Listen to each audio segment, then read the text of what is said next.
Salut les youtubeurs, ici Harry du blog lerevenubourse.com, le blog qui va vous aider à développer votre patrimoine financier, immobilier et boursier grâce à des formations vidéo à regarder tranquillement depuis chez vous. Aujourd'hui, on va se parler de placement pour bien préparer sa retraite et surtout éviter les 5 erreurs afin d'être heureux et indépendant lors de la prise de la retraite. On va voir ensemble comment bien préparer sa retraite, les placements qui vont être adaptés pour ce statut que je qualifie en fait tout simplement de rentier, en espérant que vous soyez heureux et indépendant à ce moment-là.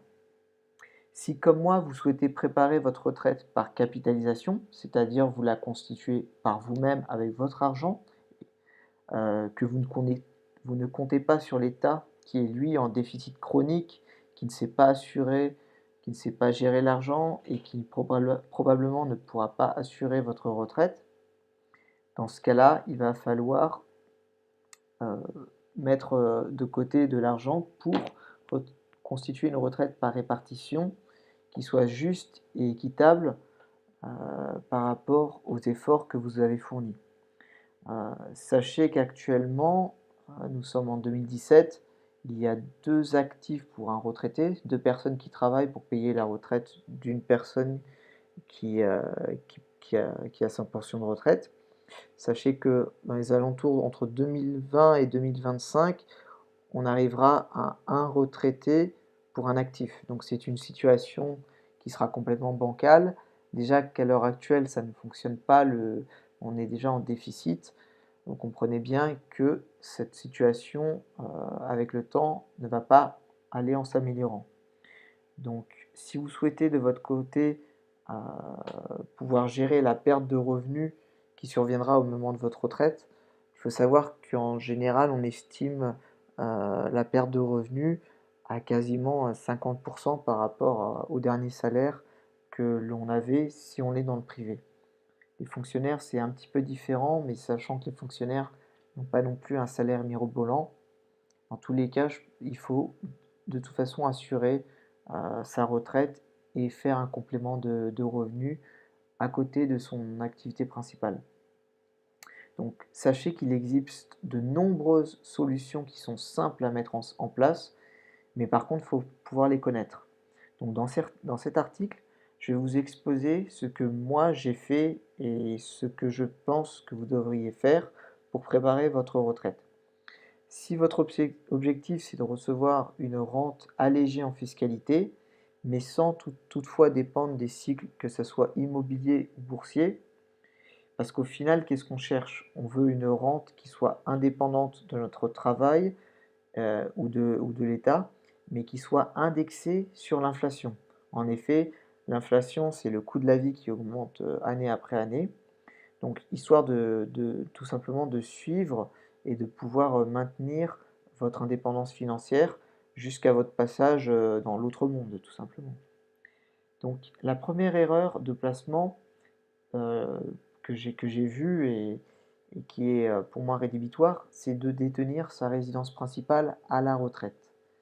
Alors, trop souvent, arrivé à 50, 60 ans, voire 70 ans, vous avez fini de payer votre résidence principale, enfin, vous avez fini de payer votre résidence principale à votre banque surtout. Enfin, je l'espère pour vous.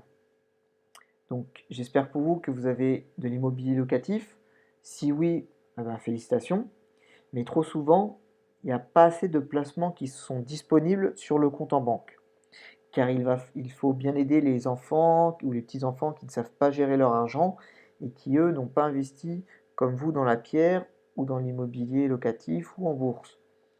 Ils peuvent toujours choisir de pouvoir investir en bourse pour toucher des dividendes. C'est toujours une solution qui peut être adaptée.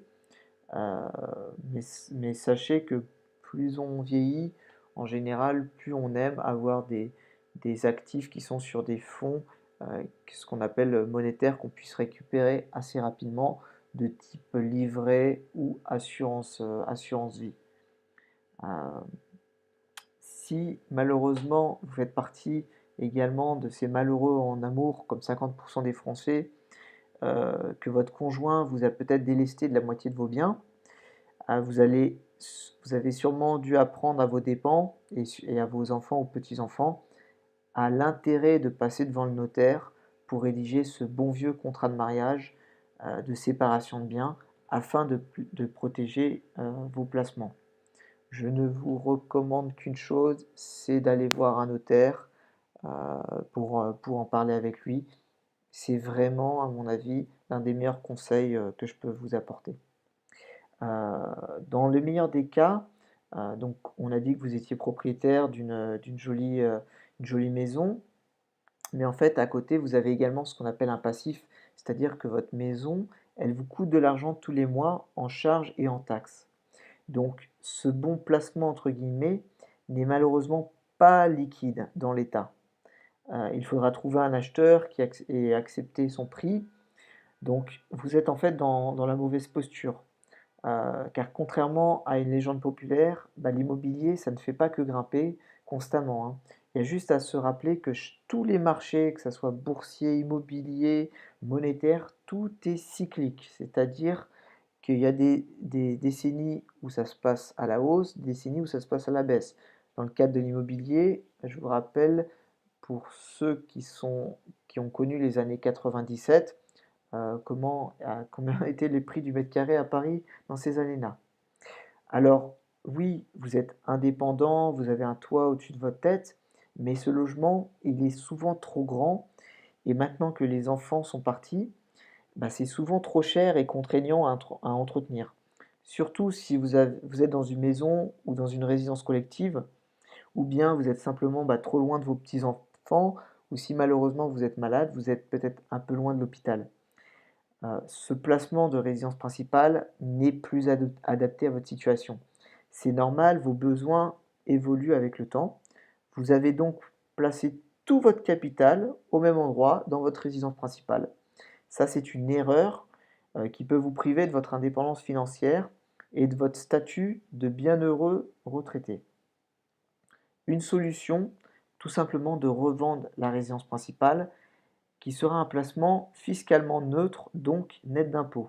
La plus-value que vous faites ou pas sera, elle, nette d'impôts, nette de CSG. En tout cas, en 2018, c'est toujours le cas.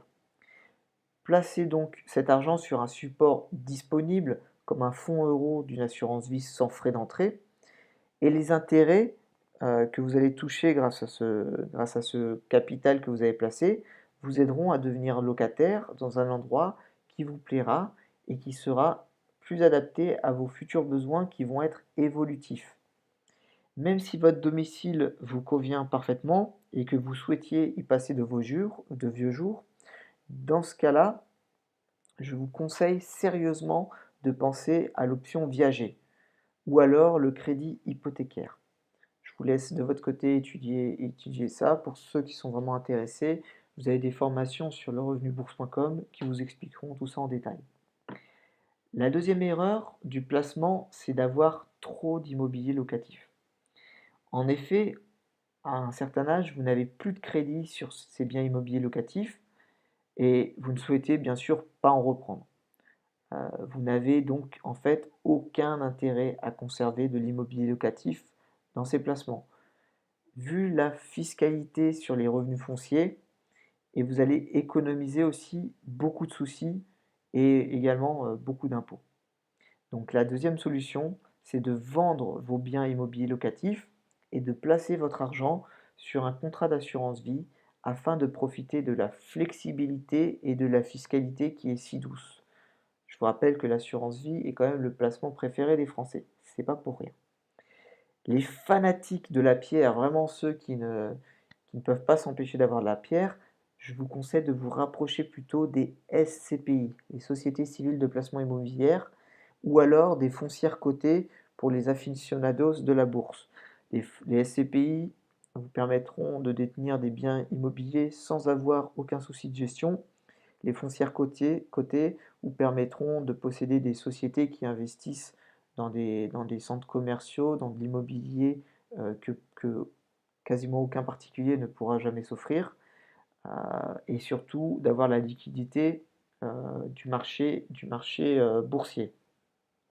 Donc les foncières comptées, c'est vraiment pour ceux qui souhaitent les souscrire, pour garder en fait un petit côté, actif, dans l'immobilier. Heu, Sachez que la troisième erreur, c'est de ne pas avoir ouvert les enveloppes fiscales. Ça, c'est vraiment, on ne peut pas bien travailler si on n'a pas les bons outils. Un plombier, il va pas venir les mains dans les poches, il a besoin d'outils pour bien travailler. Dans la gestion de patrimoine, vous avez besoin de certains outils. Si vous ne les avez pas encore ouverts, ces enveloppes fiscales, je vous recommande vivement de suivre les formations sur lovenubourse.com pour savoir quelles sont ces enveloppes fiscales et surtout où les ouvrir. Parce que à mon avis, votre déclaration d'impôt, elle doit être bien salée si vous n'avez pas ces enveloppes fiscales. Donc la solution pourrait être simplement, de prendre de date sur les assurances vie, les plans d'épargne action, des PERP, les plans d'épargne retraite populaire. Tout ça, j'en ai déjà parlé dans certains de mes articles et ça vous permettra de réduire la facture fiscale et d'accueillir la vente de votre bien immobilier ou de votre résidence principale afin d'avoir une rente qui soit indexée sur l'inflation. Une quatrième erreur très courante, c'est de ne pas avoir prévu l'inflation. En effet, le coût de la vie, il augmente chaque année. L'inflation, c'est vraiment votre unique souci en tant que bienveillant, bienheureux rentier. C'est le fait de pouvoir se protéger en fait de cette inflation qui va ronger petit à petit vos placements et votre capital, et ainsi que votre futur pouvoir d'achat de retraité. Une solution assez facile à mettre en place, c'est les assurances vie, les plans d'épargne action, le plan d'épargne retraite populaire, qui peuvent combattre sans aucun effort de votre part le stress dû à l'inflation pour vous. Une cinquième erreur sur les placements, c'est de ne pas préparer sa succession. Alors là, c'est le cas de mon grand-père qui disait souvent après moi le déluge, hein. C'est vraiment important d'aller voir un notaire pour préparer la succession, pour en parler, car 9 fois sur 10, les successions tournent en conflit financier. Et ça pourrit les relations familiales. Le fait de ne pas avoir en amont préparé la succession, vous allez laisser derrière vous un marasme, une tornade, et malheureusement, ça va détruire souvent la famille. Les héritages, c'est l'une des causes qui détruit malheureusement les familles. Donc pour cela, il faut, par exemple, si vous aviez de l'immobilier et que vous n'avez pas préparé de testament, comment est-ce qu'on va diviser un appartement avec 3 enfants? Ils n'ont pas forcément les mêmes envies. Il faudra que l'un se mette d'accord avec les autres dans un délai rapide afin de régler les droits de succession sur ce placement. L'immobilier n'est vraiment pas adapté pour la succession. C'est vraiment quelque chose, il faut en prendre connaissance, où il y a des stratégies après avec les sociétés civiles immobilières, mais tout ça, ça complique beaucoup la donne, alors que la plupart du temps, la simplicité, c'est tout simplement de revendre et de mettre ça sur des enveloppes fiscalement intéressantes. Donc, une solution pour éviter le conflit en cas d'héritage, c'est tout simplement d'aller voir un homme de loi, un notaire ou un avocat, aller le consulter tous les 10 ans afin de rédiger ce testament qui va évoluer en fonction de votre situation. Et vous pouvez par ailleurs faire des donations à vos enfants grâce à cela. Euh, Si vous souhaitez vraiment vous débarrasser des boulets et du stress que représente la résidence principale ou les biens locatifs, vous allez laisser à vos enfants un joli placement financier sous forme de cash afin de leur offrir euh, une belle vie. Et je pense que de leur côté, ils vous offriront une belle sépulture ainsi que des fleurs fraîches chaque année, grâce à l'utilité d'avoir une famille qui est préservée euh, des conflits qui est lié aux héritages. Et il y a juste à voir la famille Hallyday. Malheureusement, 9 fois sur 10, ça se passe comme ça, donc vraiment préparez votre succession. C'est pas très compliqué, il suffit d'aller voir un notaire, il suffit d'en parler et de suivre un peu les conseils et les recommandations que vous pouvez avoir sur ce site ou ce que pourra vous expliquer votre notaire.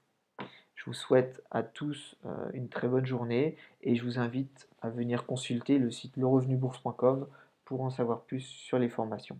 À très bientôt.